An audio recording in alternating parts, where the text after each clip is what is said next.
저희가 그 현수막의 윤혜성 감독님이랑 내방의 한세하 감독님, 김지연 배우님, 집으로 가는 길에 차은빈 감독님, 변준희 장리우 배우님, 그리고 힘찬이는 자라서의 김은희 배우님 모셨는데요. 네, 다시 한번 이렇게 한번 박수 부탁드리겠습니다. 한 분씩 자기소개 하시면서 요즘 어떤 근황 보내시고 있는지 말씀 부탁드리겠습니다. 네. 저 현수막 연출 윤혜성이고요. 저도 그 힘찬이는 자라서의 감독님처럼 시나리오를 쓰면서 지내고 있습니다.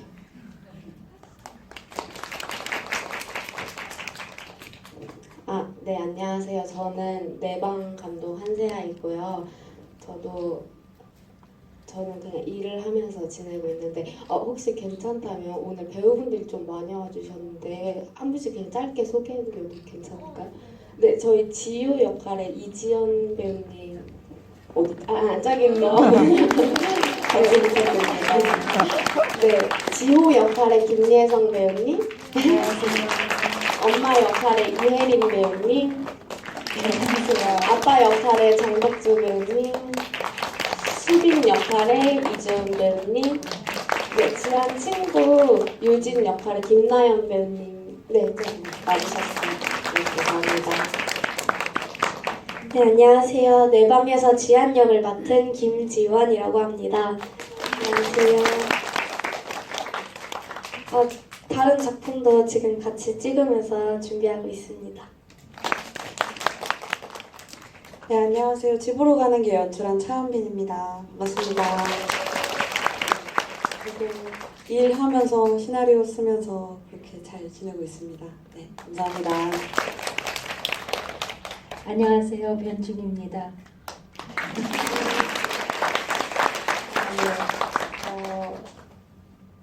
그냥 어떤 감독님이 배우는 기다리는 직업이라고 그러시더라고요. 근데 인생이 기다리는 거에 대한 훈련 같다라는 생각을 요즘 해봐요. 그래서 무엇을 하는 것보다 내가 어떤 생각을 담고 살아가야 될까 하는 생각들을 강아지 7마리하고 잘 지내고 있습니다. 네, 안녕하세요. 세지 역할을 맡은 장리우입니다. 네, 반갑습니다. 저는 지금 육아를 하고 있고요. 근데 육아를 하는 와중에 오랜만에 영화제 와서 영화를 봤는데 저희 영화도 좋지만 오늘 섹션의 4편의 영화가 다 한 편의 영화처럼 너무너무 좋았습니다. 고생하셨습니다.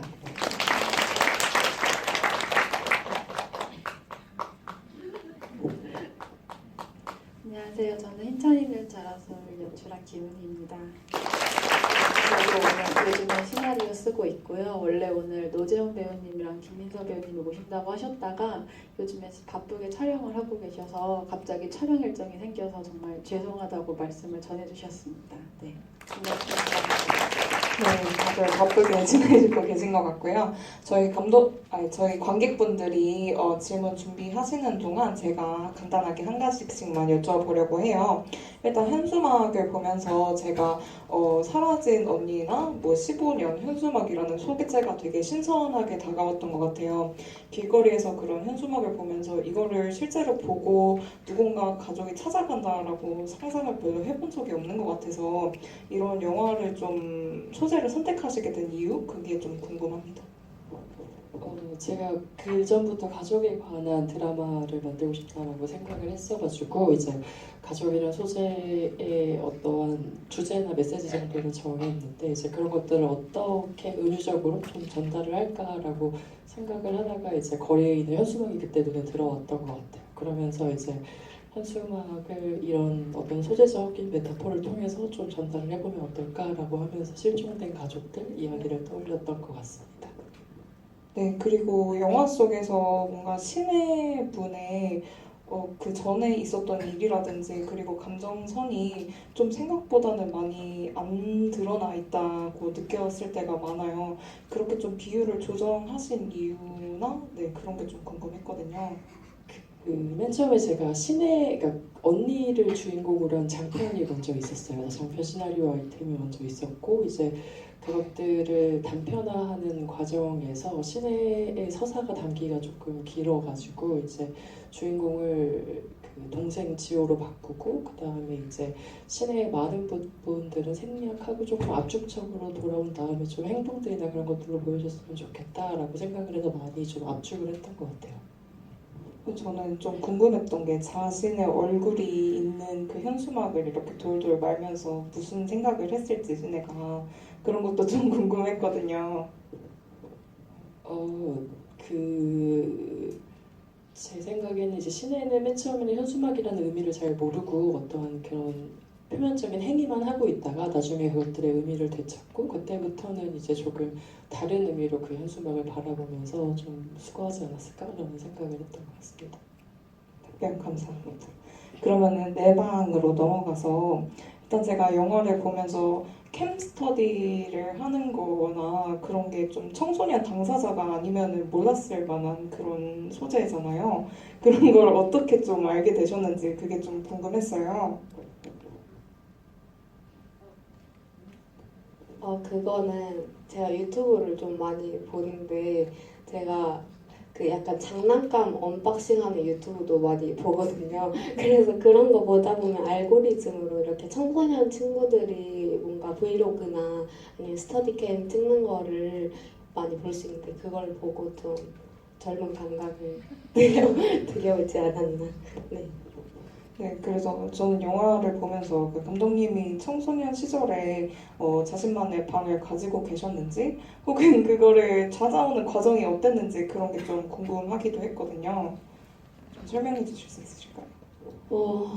저는 방을 가진 지 영화 찍기 한 2달 전에 가졌던 것 같아요. 지금까지 살면서 저도 사실 영화 속의 인물들이랑 똑같이 3남매여가지고 근데 방이 2개밖에 없어가지고 저는 항상 동생이랑 같이 사용하고 있는데 근데 지금은 둘째 동생이 나갔고 셋째 동생이 군대 가가지고 제가 혼자 방을 쓰고 있습니다. 축하드립니다. 네, 다음으로는 그 김지연 배우님 그 싸우시는 장면이 되게 진짜 형제랑 싸우는 것 같고 되게 인상 깊었어요. 그런 장면 촬영하시면서 좀 신경 쓰신 부분이 있다거나 뭐 에피소드 이런 게 있었을까 싶어서요. 그 장면 찍을 때 저도 3남매거든요.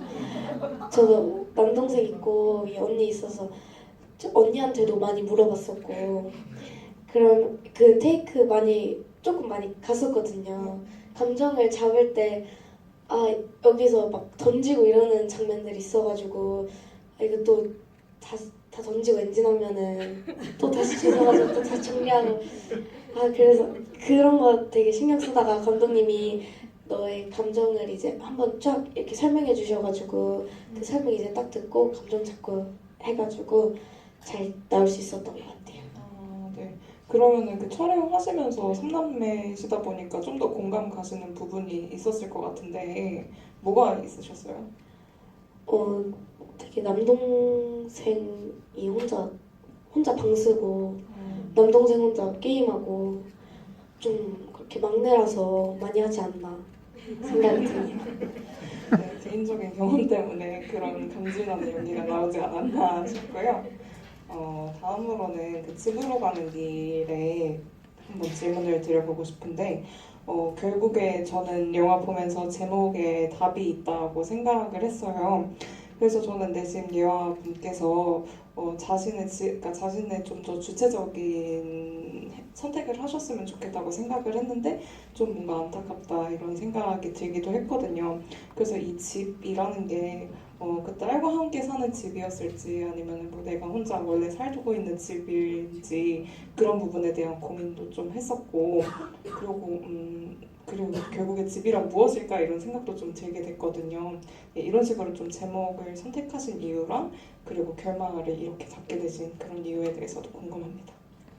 일단 집이란 소재랑 그런 거를 선택하게 된 이유는 인간에게 가장 중요한 게 의식주잖아요. 근데 그 중에서 주거 문제가 가장 자본주의화가 되어 있다라고 생각을 했고 그게 이제 본인이 살 수 있으면 되는데 재물로서 재산으로서 가지려고 하는 사람들에 대한 이야기를 조금 다뤄보고 싶어서 네, 집이란 소재를 선택했고 그래서 그 집이라는 단어가 제목에 들어갔으면 좋겠다라는 생각을 하면서 제목을 지었어요. 원래 제목은 이 집으로 가는 길이 아니었어요. 그래서 영화를 다 찍고 나서 새로운 제목으로 한번 정해보자 하면서 마지막에 선택하게 된 제목이었고요. 엔딩은 되게 여러분들 GV들을 해오면서 다른 분들도 되게 엔딩에 대해서 다양한 해석들을 주셨거든요. 어떤 분들은 예화가 죽은 게 아니냐라는 얘기 한번 들었던 적이 있었는데 눈치를 채셨는지는 모르겠지만 마지막에 이제 세탁기가 버려져 있거든요. 이제 그게 예화가 집을 떠나면서 세지의 집으로 들어갔다라는 어떤 저만의 비유와 암시였고 주체적인 선택을 했으면 좋겠지만 결국에는 딸에게 질 수밖에 없는 어떤 엄마의 마음 저 생각하면서 엔딩을 만들었습니다. 네, 그게 어쩌보면 좀 더 현실적인 결말이었을 수도 있었다고 생각합니다. 저는 그래서 이 질문에서 좀 이어서 변중희 배우분께서 만약에 내가 진짜 예화였다면 어떤 선택을 했을지 그런 부분이 좀 궁금했었거든요. 네, 한번 답변 부탁드리겠습니다. 예, 저도 남배를 두고 둘 다 이제 독립을 해서 결혼해서 살고 저와 저희 집 양반 둘이 살고 있는데 가끔은 더 늙어서 힘이 없을 때 내가 자식들하고 살아야 될까? 아니면 이렇게 살다가 정 안 되면 요양원을 선택해야 될까? 이런 생각들을 조금 해봐요. 그런데 내가 필요로 할 때 그 선택되는 주거 형태와 자식들이 필요로 할 때 부모 입장에서는 그 딸도 또 손녀딸한테 널 위해서 내가 다 이렇게 하는 거야 라고 말하듯이 절대 그러면 안 된다 그러는데 엄마는 죽을 때까지 AS 하는 숙명 아닐까? 이런 생각들을 가끔 해봐요. 근데 막 죽을 때까지라고 하니까 거창한 것 같지만 정말로 마음이 그 대사 중에 올 때 반갑고 갈 때 더 반갑다고 하는 게 사실은 나이를 먹고 아이들이 오면 뭔가를 좀 해주고 싶어서 막 이것저것 하다 보면 가고 난 다음에는 맥이 쭉 빠지는 경험들이 있거든요. 그래서 이걸 이렇게만 말해야 되는 건가? 아까 대사를 보면서도 그래서 지금도 상당히 많이 갈등이 있어요. 아들 내외가 이제 둘 다 직장 생활을 하는데 손녀딸 육아휴직이 아들이 곧 끝나요. 근데 이제 직장도 또 괜찮은 직장을 둘 다 다니고 있는데 육아에 대한 도움을 살짝 청하는데 제가 영화 배우를 하고 있잖아요. 근데 이 70의 영화 배우를 시작을 60대 후반에 시작을 해서 하고 있는 것에 상당히 많은 의미들을 둬요. 모든 분들이 제2의 인생 성공 1% 안에 드는 사람이다. 이 정도로 극찬을 해요. 왜냐하면 제가 일을 한다니까 또 저는 상당히 행복하고 감사하게 하고 있으니까. 그런데 육아를 위해서 내가 아들의 아기를 봐주러 왔다 갔다 해야 될까? 아니면 나 직장 생활할 때 내 스스로 했듯이 너희들도 스스로 하고 나는 내 인생의 마지막 설계를 이렇게 해야 될까? 상당히 고민이 드는. 그래서 정말 정답은 딱히 정할 수는 없는 것 같아요. 네, 그렇게 상당히 어려운 문제 같기는 해요. 그렇게 시간이 지나도 답을 못 내리는 게 어쩌면 말씀해 주신 게 명답이라는 생각도 듭니다. 저는 그 장미우 배우님께서 좀 약간 철부지 같은 딸의 역할을 되게 잘 해주셔서 연기를 보면서도 되게 속 터지는 그런 그만큼 잘 해주셨으니까 제가 그런 기분을 진짜요? 느꼈어요. 네. 그렇습니다.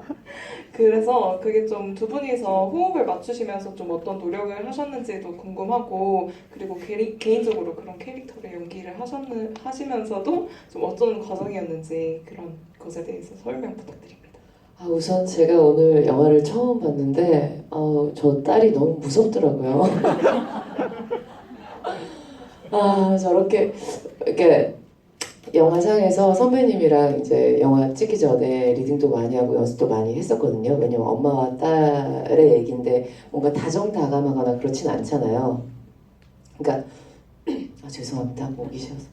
그러니까 오랜만에 와서 계속 쳐들어와가지고 몇 번씩 쳐들어와가지고 막 엄마한테 뭐 내놔라 뭐 내놔라 이러잖아요. 그러니까 그래서 이제 연습을 많이 했는데 그럼에도 불구하고 저는 오늘 영화를 봤을 때 그 딸이 너무 무섭고 문 열고 계속 들어오니까 너무 무섭더라고요. 네, 그렇습니다. 또 뭐 먹으셨죠? 제가 충격을 먹었어요. 저 딸이 너무 무서워서. 그러니까 모르겠어요. 저도 이제 애를 낳아서 이제 엄마가 됐는데 이게 자기가 딸일 때를 또 있고 엄마가 되잖아요. 그게 저는 이제 오늘의 영화 포인트였어요. 집이라는 문제도 있지만 내가 딸이 생김으로써 애가 생김으로써 엄마한테 나의 엄마 입장을 요구하는 그런 이상한 아이러니 그런 게 보이더라고요. 네. 그런 거 보면서 되게 엄마 생각도 많이 저는 물론 딸이 있는 건 아니지만 엄마 생각도 많이 났고 되게 잘 봤던 것 같습니다. 네, 마지막으로 그 힘찬이는 자라서를 보면서 가장 처음에 느꼈던 거는 힘찬이라는 이름이 되게 찰떡이다 이렇게 생각을 했거든요. 그 나이대 남자 아이들을 되게 잘 표현하는 그런 이름인 것 같아서 어떻게 그런 이름을 정하셨는지 그게 좀 궁금했고 그리고 후보 중에서는 좀 뭐가 있었을지 그런 것도 궁금했습니다. 이 이름을 후보가 없었고 처음부터 힘찬이었고요. 이 힘찬이라고 이름을 생각하게 된 거는 약간 그 집안에서의 그 이란성 쌍둥이의 위치를 약간 보여주고 싶은 게 약간 약하고 좀 힘들게 태어났다고 생각을 했고 남자아이는 여자아이는 약간 건강하게 먼저 태어났다 이렇게 생각을 하면서 약간 이 남자아이가 약하니까 좀 튼튼하게 자랐으면 하는 마음에 힘찬이라는 이름을 지어주고 그다음에 이제 이 쌍둥이 누나한테는 약간 그냥 전형적이고 평평한 이름을 지어줘서 제가 힘들지 않은 삶, 평범한 삶을 살았으면 좋겠다 이렇게 부모들이 생각해서 지었다라는 설정으로 이제 이름을 지었고요.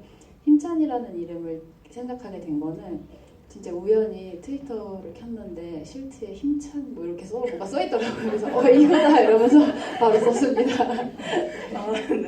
네. 제가 기억하기로는 아이돌 근데 뭐 이름, 그런 네. 거였나 봐요. 근데 저는 몰랐는데 그냥 실트에 있길래 이 이름인데 이러면서 네 바로 썼습니다. 네, 그런 우연한 계기가 있었고 네.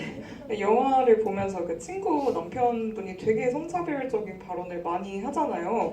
근데 그럼에도 불구하고 뭔가 제가 재밌게 몰입할 수 있었던 이유는 그 선이 좀 잘 정해져 있어서 라고 생각을 했거든요. 거기서 좀 더 남편의 대사가 많았다 싶으면은 자칫하면 좀 더 피로했을 수도 있을 것 같은데 그런 경계나 비율에 대해서 좀 어떻게 생각하고 작업하셨는지 궁금합니다. 제가 이 시나리오를 쓸 때 그 부분을 제일 많이 고민을 했었어요. 이게 만약에 그러니까 진짜 필요한 얘기들이잖아요. 저도 많이 봤는데도 오늘도 너무 힘들더라고요. 그래서 이거를 어떻게 해야 관객들이 덜 피로하게 느끼고 또 이게 너무 치우쳐져 있다고 또 느껴지는 순간 그게서 빠져나올 수 있을 것 같아서 인물들을 이제 한 명 한 명 정할 때 약간 저 스스로의 약간 가정법을 대입하면서 이렇게 만들었어요. 그래서 제가 스스로 가장 많이 닮아 있다고 생각하는 인물은 그 소연이 결혼한 임신한 친구 소연이라고 생각을 하고요. 그리고 제가 만약에 이 대한민국 사회에서 남자로 태어나서 그냥 남자아이로서 성장을 했다면 지금 저의 가정에서 성장을 했다면 어떤 성인이 되어 있을까 약간 이렇게 생각해 봤을 때 저도 약간 강석이 같은 모습을 가질 수도 있었을 것 같아요. 약간 강석이 그러니까 누군가를 싫어한다기보다는 자기 세상에 갇혀서 안락하고 그냥 주어진 집에서 열심히 공부하고 적당히 부유한 집에서 엄마 말 잘 듣고 잘 컸는데 갑자기 세상은 뭔가 바뀌어 있고 나한테 잘못했다고 하고 이런 것들에 대한 약간 억울함을 제가 남자였으면 저도 약간 그러지 않았을까? 한국 사회에서 교육을 받았다면 이런 생각이 많이 들었어요. 그래서 강석이를 좀 그렇게 만들고자 했고 정의는 제가 생각하기에 가장 판타지적이면서도 가장 용감한 인물이라고 해서 제가 만약에 겁 없이 얘기할 수 있는 사람이라면 저렇게 됐으면 좋겠다 이런 인물로 정의를 만들고 각각 거의 비슷한 비율로 말을 좀 했으면 좋겠다. 그래서 이 피드백을 받을 때 이제 어떤 분들은 너무 강석이한테 목소리를 많이 주는 거 아니냐 그런 말씀을 많이 하시는데 저는 그런 것도 약간은 필요하다고 생각을 했어요. 왜냐하면 솔직히 영화에서 입을 막아버릴 수도 있긴 하지만 그것보다는 더 터져 나오는 것이 어떻게 보면 좀 더 그러니까 관객분들이 얘기하시기에 더 거리가 많지 않을까 이런 생각을 하면서 좀 비율을 좀 동등하게 두고 가려고 좀 노력을 했습니다. 네, 말씀 감사합니다. 그럼 이제 관객분들 질문을 좀 받아보고 싶은데 질문이 있으신 분들께서는 손을 들어주시면 저희 팀원분들께서 마이크 전달해드리겠습니다. 질문 있으신 분 있나요? 저기 맨 뒤에 한 분 계시고.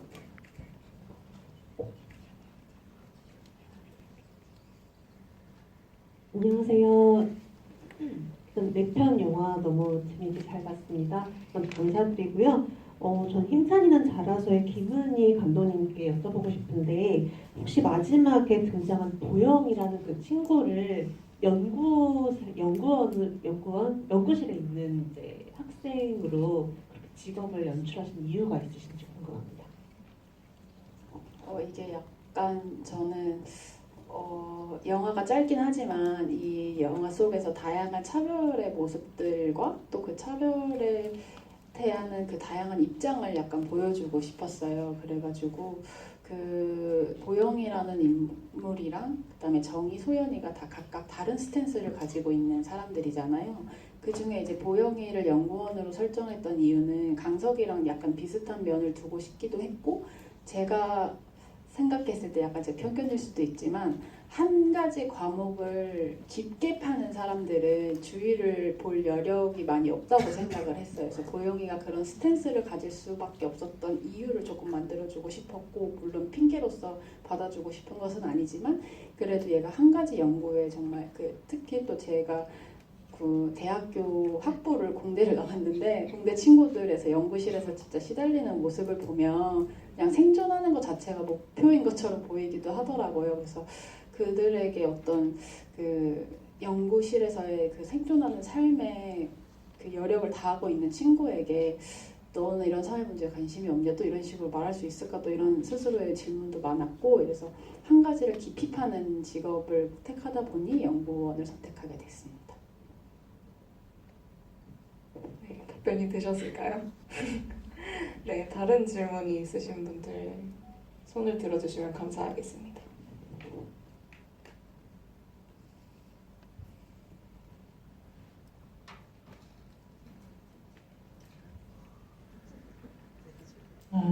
네 편의 영화 너무 잘 봤습니다. 너무 감동도 많이 받았고 저 개인적으로는 내방 그 아역 배우들의 연기가 너무 자연스럽고 리얼하던데 어떻게 현장에서 어떻게 입으셨는지 한지아 감독님 좀 궁금합니다. 저희가 3남매가 되게 많이 만났었어요. 미팅도 자주 하고 감독님이 놀자고 많이 불러서 노래방도 갔었고 같이 떡볶이도 먹으러 다니고 그러면서 엄청 더 친해지지 않았나 싶고 제가 딱 언제 한번 감독님한테 애들이 이제 많이 만나니까 처음에 너무 귀여웠는데 이제 안 귀여워 보이기 시작한 것 같아요. 감독님한테 한번 그런 식으로 말씀을 드렸었거든요.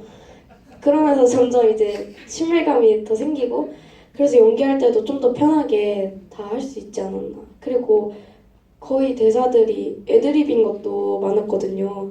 그래서 그렇게 자연스럽게 잘 나올 수 있지 않았나 생각합니다. 어떤 게 좀 애드립이었을까요? 거의 지효랑 예성이 대사는 거의 다 그랬던 것 같아요. 뭐 음식 먹고 싶다고 하는 것도 그렇고 그림 그릴 때도 지효가 다 생각해서 말한 거고 그래서 대단한 친구들입니다.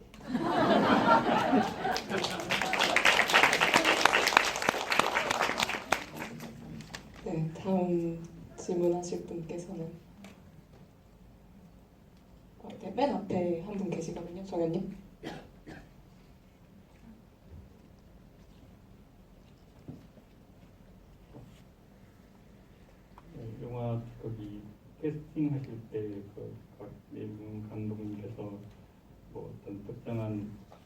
배우를 염두에 두고 캐스팅했다든가 아니면 오디션을 통해서 캐스팅했다든가 뭐 어떤 중점을 둔 그런 보고 싶은 그런 이미지였던가 그런 게 있으셨는지 캐스팅에 대한 비하인드나 그런 거 있으면 좀 얘기해 주셨으면 좋겠습니다. 네, 혹시 어떤 영화에 대해서? 그럼 앞에부터 차례대로 간단하게 말씀해 주시면 감사합니다.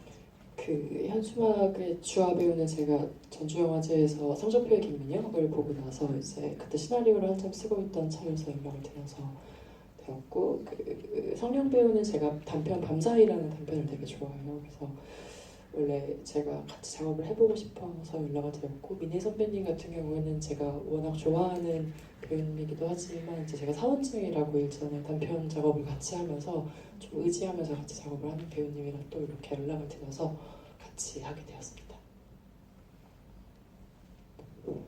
저는 뭔가 부지런히 영화를 봤어야 되는데 영화를 잘 보지 못해서 첫째 지원 배우님이랑 셋째 예성 배우님은 오디션을 통해서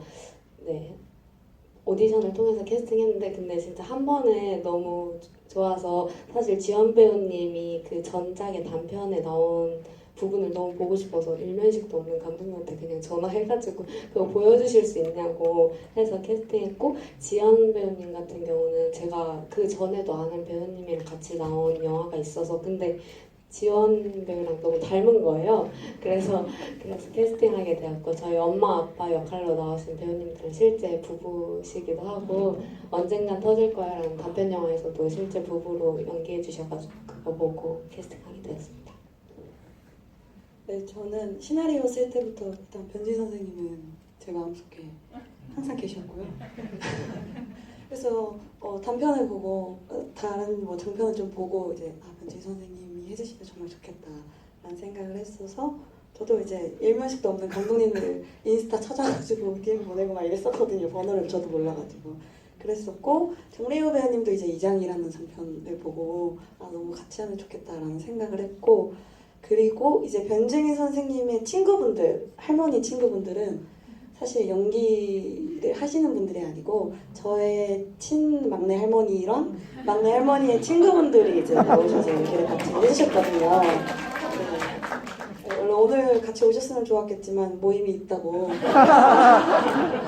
바쁘셔가지고 그분들이 그래서 같이 못 오셔서 좀 아쉽긴 하지만 이제 비전문 연기자였긴 했지만 선생님과 같이 잘 어우러지게 연기를 했었던 것 같습니다. 네. 정말 질문 안 드렸으면 큰일 날 뻔했네요. 네, 저는 등장 배우가 좀 많긴 한데 일단 손수연 배우님이랑 안소연 배우님은 저도 전작을 보고 직접 컨택을 드렸고, 그다음에 이제 아역 배우들은 제가 작품을 보고 이제 연락을 드리자니 성장 속도가 너무 빨라서 현재 모습이랑 많이 다르더라고요. 그래서 어쩔 수 없이 오디션을 좀 진행하면서 이렇게 컨택을 하게 됐고요. 특히 이제 노재현 배우님 같은 경우는 강석이 가장 마지막까지 캐스팅이 안 됐어요. 그래서 진짜 고민을 하고 어떡하냐 하던 차에 전주영화제에 놀러 갔는데 제 거 이제 PD 해주신 분께서 그 길 가던 노재현 배우님을 발견하고 다른 작품 보셨나 봐요. 그래서 달려가서 번호를 받아서 제가 이런 작품 PD인데 출연 좀 해주실 수 있냐 이런 식으로 미팅 날짜를 잡아오셔가지고 다행히도 마지막으로 캐스팅을 하게 됐습니다. 네. 다들 힘든 과정이 있었네요. 네, 질문에 대한 답이 되셨길 바라며 다른 몇 분만 이제 더 질문을 받아보려고 하는데 손을 들어주시면 감사하겠습니다. 네, 저쪽에.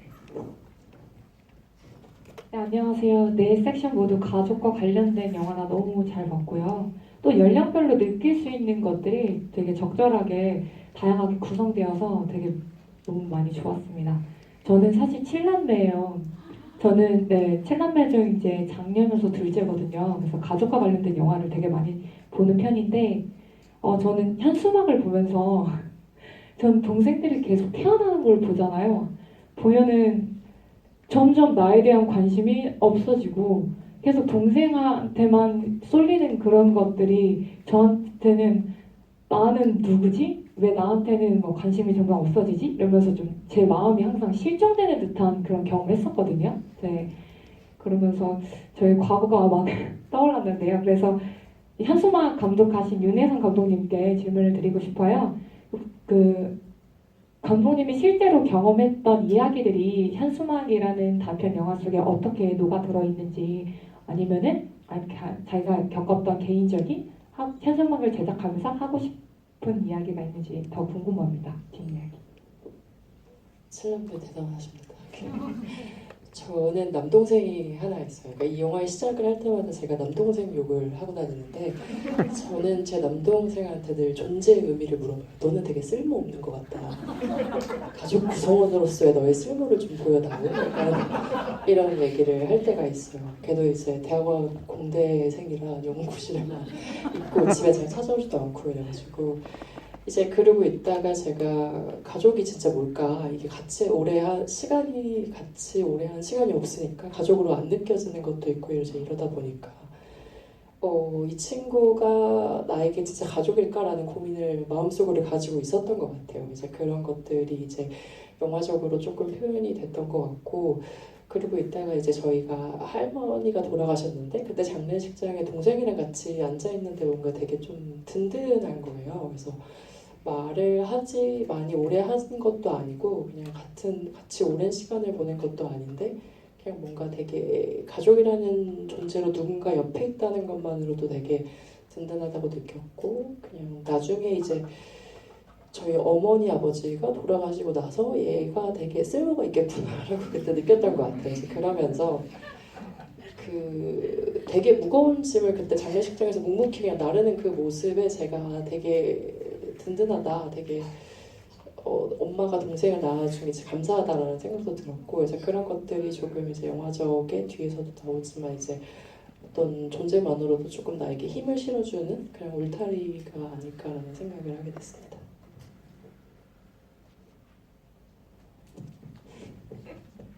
네, 답변이 되셨길 바랍니다. 네, 다른 질문이 있으신 분 계신가요? 네, 영화 4편 너무 잘 봤습니다. 저는 집으로 가는 길에 차은빈 감독님한테 질문이 2가지가 있는데요. 첫 번째는 그 영화를 봤을 때 전체적으로 컷을 많이 쓰지 않은 것에 저는 보여서 그런 연출을 사용하신 이유가 궁금했고, 두 번째는 영화 내에서 세탁기가 가지고 있는 의미가 무엇인지에 대해서 궁금했습니다. 컷을 많이 나누지 않은 이유는 일단 할머니 분들의 그 노인들이 어쩔 수 없이 거동이 조금 불편하시고 그 느린 움직임을 좀 많이 따라가고 싶다라는 생각을 했어요. 카메라도. 그리고 그걸 되게 보여주고 싶었고, 그래서 일부러 컷을 많이 나누는 것 자체에 의미가 없겠다라는 생각을 조금 해서 제가 이전에 작업했던 영화들과는 좀 달리 되게 정적이고 많은 움직임이 없는 카메라들을 선택을 했고요. 세탁기의 의미는 저는 되게 2가지 의미가 있다고 생각을 했는데, 고장난 세탁기라는 게 얘와 같이 새로 바꾸고 싶어하는 어떤 물건이기도 하지만, 세탁기라는 게 우리가 한번 사면 진짜 오래 쓰잖아요. 10년, 20년, 30년 오래 쓰는데 결국에는 고장이 나고, 근데 그게 결국 어떻게 보면 사람과도 비슷하다. 사람도 늙으면 고장이 나고, 고장이 나는 게 이제 노인분들이 아프게 되고 어쩔 수 없이 뼈가 근육이 약해지시니까 그런 것들을 좀 표현해보고 싶었습니다. 네, 답변 감사합니다. 네, 다른 분들 질문 있으신가요? 네, 맨 앞에.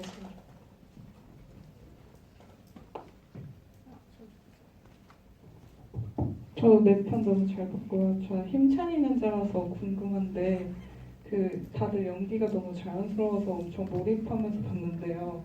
특히 집안신의 촬영이 며칠 정도 걸리셨는지 연기 연출하실 때 특별히 신경 쓰신 부분 있으셨는지 궁금합니다. 집안신은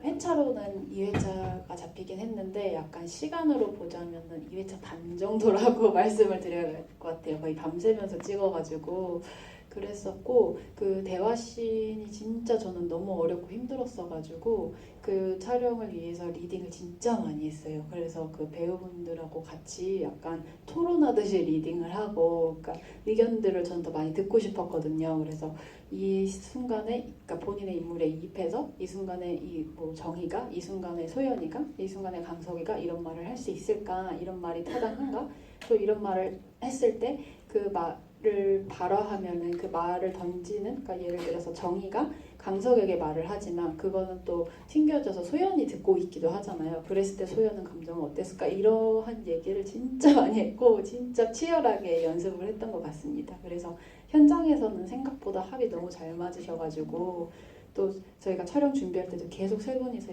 리허설이랑 연습을 계속 하시더라고요. 그래서 그런 모습 때문에 정말 대화씬이 잘 나왔던 것 같고 그리고 또 약간 포착을 하고 싶어서 카메라도 삐캠까지 써가면서 이렇게 촬영을 했었습니다. 네.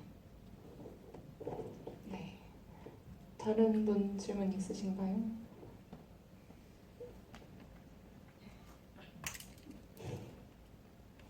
마지막으로 한 분만 더 받고 마무리하려고 하는데 없으실까요? 네.